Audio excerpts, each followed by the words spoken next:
تقييم مباراة الأهلي ومودرن. شوبير تستحق تبقى مكان الشناوي الفترة دي بصراحة. 9/10. رامي ربيعة 8/10. العش حاسس فيك روح من عبد المنعم كده بصراحة. 10/10. محمد هاني 7/10. الدبيس 8/10.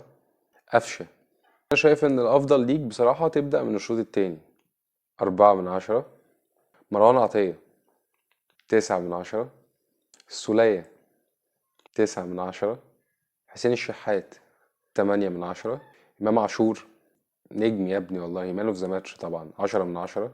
جرادي شار ايه يا عم الحلاوة دي، هدف واتنين اسيست. انا راهنت عليك وقلت ان شاء الله انت هتبقى افضل مهاجم في النادي الاهلي، وشايف انك لو لعبت تحت وسام لان انت بتوزع الكوره حلو قوي هتعمله شغل عالي قوي بصراحة. تستاهل 10/10. عمر الساعي لو كولر يفكر يبدأ بيك من اول الماتش هتعمل فرق كبير قوي. 9/10. كريم ندفد يا ابني انت تشتغل في بنك بجد، ما تلعبش كورة، هو ده مكانك. شكلك بيقول كده، انما انك تبقى لعيب كورة لا، صعبة دي بصراحة. اكرم توفيق مش عارف انت نزلت ليه.